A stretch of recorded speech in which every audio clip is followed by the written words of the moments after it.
GMNA uses artificial intelligence for generated speech, visuals, and production. AI-generated content may contain errors. Please verify important information before making decisions or taking action. Good night, Montreal. The Quebec government announced on Tuesday that it will authorize a temporary expansion at the Terrebonne landfill, the province's largest waste site located north of Montreal. Under the emergency measure, the height of the garbage piles will be raised to extend the operating capacity of the site. Officials say the landfill is projected to reach full capacity within a year, prompting the need for an immediate increase in storage volume. As Quebec's biggest landfill, Terrebonne processes waste from across the province, making its continued operation critical for regional waste management. The height increase is slated to begin later this week and will remain in effect only until the facility can implement a longer-term solution. The temporary raise is expected to buy the site several months of additional storage before a permanent plan is finalized. Provincial regulators will monitor the operation to ensure compliance with environmental standards throughout the temporary period. Yesterday, a sweltering heat wave pushed humidex readings to near record levels across the province, with the index climbing to 44 in the island and 42 in the capital. Meteorologists say the high-temperature ridge that spawned the wave remains anchored over eastern Canada, keeping temperatures and humidity elevated through Thursday and beyond. Health officials have issued advisories urging residents to stay hydrated, limit outdoor activity during peak heat, and check on vulnerable neighbors. Schools in the island's western boroughs have canceled afternoon outdoor recess, while several municipal pools are operating extended hours to provide relief. Power companies report increased demand as air conditioner use spikes, and the grid is being closely monitored. The heat wave, which has also spread to neighboring provinces and the Maritimes, is expected to linger as long as the atmospheric pattern holds. Police officers from the Royal Canadian Mounted Police executed a raid this morning on a residence in the city, targeting an alleged migrant smuggling operation. The operation resulted in 2 arrests, an individual identified as a suspected smuggler and a migrant who had been brought to the property. Investigators said the raid was part of a broader effort to dismantle networks that facilitate illegal entry and transport of people through the region. Authorities have not released further details about the identities of those detained or the specific charges they face. The RCMP confirmed that additional lines of inquiry are underway, and that the seized premises will be examined for evidence linking the suspects to other cases. This action follows a series of recent probes aimed at curbing clandestine migration activities within the city. Violent thunderstorms are tearing through the greater Montreal area, and utility crews warn that more than 130,000 households will lose electricity later today. The storms have already knocked down trees and down power lines, leaving the grid vulnerable across the metropolitan region. Engineers say the damage could keep lights out for several hours, with some neighborhoods in the Plateau and Myland expected to be among the hardest hit. Residents are being urged to conserve any remaining power and keep refrigerators closed until service is restored. The city's Emergency Operations Center is monitoring the situation and will coordinate with Hydro-Québec to prioritize critical facilities such as hospitals and transit hubs. Updates will be provided as crews assess the damage and work to bring power back online promptly. The Canadiens sealed a 3-year extension with netminder Jacob Dobies today, keeping the 25-year-old check between the pipes through the 2029 season. Dobies, who assumed the starting role last campaign, earned the contract after posting solid numbers and steady play that helped the club stabilize its defensive core. The agreement announced at the Bell Centre ties the young goaltender to the franchise for the next 3 seasons, reinforcing the team's long-term plans in goal. General manager Kent Hughes praised Dobies' composure and growth, noting the club's confidence in his ability to lead the crease. The deal also contains performance bonuses linked to playoff berths and a no-move clause that prevents a trade without the goaltender's consent. The extension arrives as Montreal looks to build around a core of homegrown talent and veteran presence, hoping the stability at the position will translate into deeper playoff runs. Later we'll see how Montreal is tackling post-moving day trash overflow, and I'll keep you posted on that. We will be right back. Watch the local sunset tonight at 6 p.m. for all your local Montreal news. Welcome back. That was a great look at the story, and now Rachel Reed has the local news you need to hear. City officials say the streets are littered with growing piles of discarded furniture, appliances, and boxes in the days after July 1st moving day. The surge of waste, typical after the annual relocation weekend, has overwhelmed regular collection routes, prompting the municipality to deploy additional trucks and extend curbside pickup hours.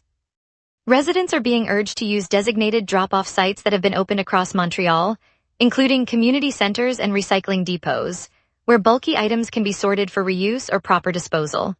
The city's waste management department has also announced temporary street-side collection points staffed by crews who will clear overflow before it blocks sidewalks or creates hazards for pedestrians. The effort is ongoing, and officials will monitor the situation throughout the week to ensure that the excess does not impede traffic or compromise public cleanliness. 71 families continue to live in a downtown hotel as temporary shelter, a situation that city officials say has doubled since last year. Mayor Soria Martinez Ferrada confirmed the count remains unchanged today, underscoring the ongoing challenge of finding permanent homes for households displaced by recent relocations.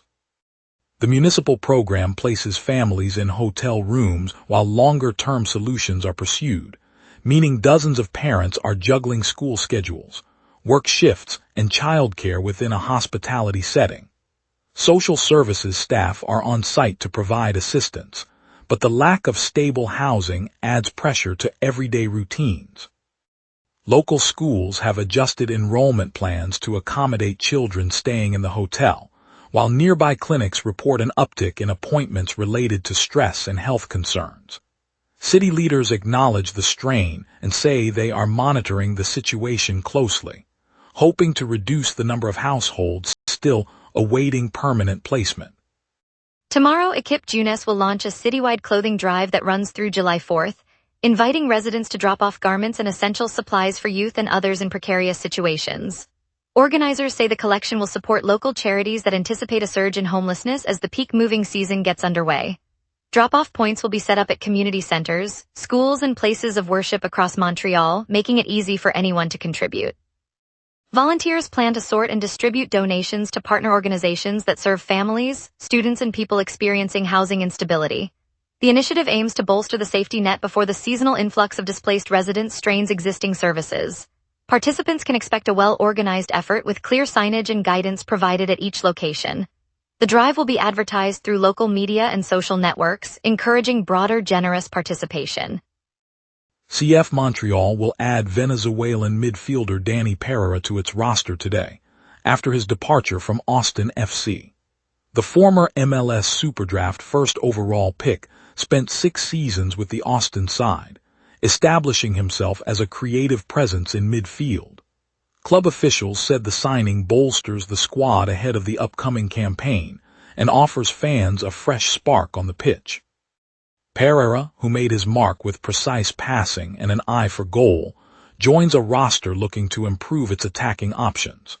The move also reflects Montreal's strategy of attracting proven MLS talent. Fans can expect to see him in training this week, with his debut likely slated for the first home game of the season. The addition promises to give the team more depth as the league intensifies. Health officials reported that the measles outbreak in Quebec has climbed to 27 confirmed cases as of today. The majority of infections are traced to the Quebec City region, with investigators also pinpointing new exposure sites to the west of the city. The disease, which spreads through respiratory droplets, remains active, and health authorities continue to advise anyone who has not been vaccinated to seek immunization promptly. Schools and childcare centers in the affected zones have been alerted, and contact tracing teams are working to identify additional contacts. Residents traveling to or from the identified neighborhoods are being asked to monitor for fever, rash, or other symptoms and to report them to their family physician. The provincial health director emphasized that containment efforts are ongoing and that public health resources are being mobilized to curb further transmission. And now, CJ, give us a quick look at what the night holds for our city. A stagnant high-pressure ridge blocks the western jet, forcing a lingering tropical moisture plume into Montreal tonight. Montreal's archives don't list a specific record high or low for the 2nd of July, so we can't point to a single extreme. What we do know is that July normally swings between low teens and mid-30s. The all-time heat peak for the city sits at 39 degrees, set in July of 2005, while the coldest July night ever recorded dipped to 15 degrees back in 1974. Those benchmarks remind us that today's 24-degree night sits comfortably in the middle of the historical range. The radar loop shows a broad band of echo hugging the St. Lawrence corridor, centered over the island as we speak. The core intensified around 10 p.m. and is now spilling eastward toward the suburbs, moving at roughly 15 kilometers per hour with the low-level jet. Expect the heaviest cells to brush downtown for the next hour, then thin out as the band drifts into the countryside. At 11, Montreal sits under a thick rain shield, temperature 23 degrees, humidity near 80%, and a light southerly breeze gusting up to 25 kilometers per hour. A near-average high-pressure ridge sits to the north, holding steady, while a fast western jet stream arches overhead at roughly 108 kilometers per hour, steering moist Atlantic air into the region. That moisture pulse collided with the lingering ridge this evening, producing the heavy showers we're experiencing. With the ridge remaining in place and the jet shifting slightly northward, the rain will taper off within the next 90 minutes, leaving a damp but stable night. Winds will stay modest through midnight, then gradually build toward the southwest, reaching a maximum of 46 kilometers per hour by early morning. The UV index reads 7. No weather alerts are active. Friday opens under a building high-pressure dome, delivering clear skies and a high of 31 degrees with a low near 21. The ridge will weaken Saturday, allowing a slow influx of marine air that brings overcast conditions and a cooler high of 29 degrees, low 19. Sunday follows the same pattern, overcast and steady, with temperatures holding at 29 high and 19 low as the moisture lingered. Monday's atmosphere remains dominated by the lingering cloud deck, keeping highs at 28 and lows at 19, a modest dip that signals the end of the weekend's warm spell. By Tuesday, the ridge re-establishes, clearing the sky for mainly clear conditions and a rebound to 29 degrees high and 20 low, setting the stage for a milder end to the week. And that's your weather. Remember, the wrap is also available as a podcast. Listen anytime on Amazon Music or wherever you get your podcasts. We'll check this morning's traffic snarls, preview today's downtown chamber spotlight, and catch the latest on our Canadians in season. We will be right back. Watch the local sunset tonight at 6 p.m. for all your local Montreal news. And now here's Jason with sports. Canadians news, a trade, a tribute, and a goalie with a point to prove. Jacob Dobies has a new contract, but money is not what motivates him. The Montreal Canadiens goaltender says his focus remains squarely on proving himself in net and helping his team win, coming off what Sportsnet describes as a strong playoff run. A chapter has closed in Montreal. The Canadiens have traded forward Brendan Gallagher to the Vancouver Canucks in exchange for future considerations. According to CBC Sports, the deal is done, ending Gallagher's run with the only NHL franchise he ever called home. Before his trade to Vancouver was announced, Brendan Gallagher received a remarkable honor. The city of Montreal named him an honorary citizen with a ceremony held at City Hall. A fitting tribute to a player who gave everything to this city, according to CBC Sports. The Afro-Monde Festival rolls back into the Milan streets this Saturday, the 6th of August, and will linger through the 9th, turning a quiet corner of Montreal into a 4-day feast for the senses.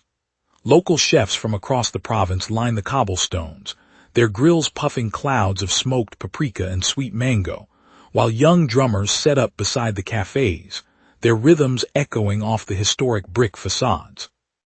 I walked past a family table where a grandmother taught her granddaughter to fold samosas, the dough trembling under careful hands, and a nearby stage lit up as a Senegalese vocalist lifted the crowd into a chorus that stretched from the plateau to the St. Lawrence River. The buzz of conversation, the clatter of plates, the pulse of drums, all blend into a single, joyous heartbeat. By the final night, the community gathers under a canopy of lanterns, sharing stories as easily as they share the last bite of caramel-spiced plantain. It's a reminder that Montreal's spirit shines brightest when we come together, food and music in hand, to celebrate each other. On the corner of St. Laurent and St. Denis, a modest three-bedroom walk-up that has sat empty for months became the unexpected stage for a small but hopeful shift in Montreal's rental market. The building's owner, a longtime landlord named Monsieur Boissé-Chéard, had been vocal about refusing to lower rents even as city officials tally a vacancy count of 25,000 units. That stance changed after a meeting in his modest office, where a group of tenants from the nearby community association presented a handwritten pledge, a promise to maintain their homes and share a modest, collaborative garden on the rooftop if the rent were trimmed by a few %. The moment the agreement was signed, the scent of fresh herbs rose from the balcony, and a young couple who had been on the brink of moving out stayed, their laughter echoing through the hallway as they set up a tiny dining table. It was a concrete reminder that dialogue, even in a market strained by high prices, can turn vacant spaces into lived-in homes. Montreal's housing challenges remain, but tonight we saw how a simple act of compromise can brighten a neighborhood, one apartment at a time. Thanks for joining us, Montreal. Tonight we saw the Canadiens secure goalie Jacob Dobies with a 3-year extension, a big win for the club. Stay tuned for tomorrow's headlines, and as always, we'll bring you the stories that matter most. See you then and keep safe out there.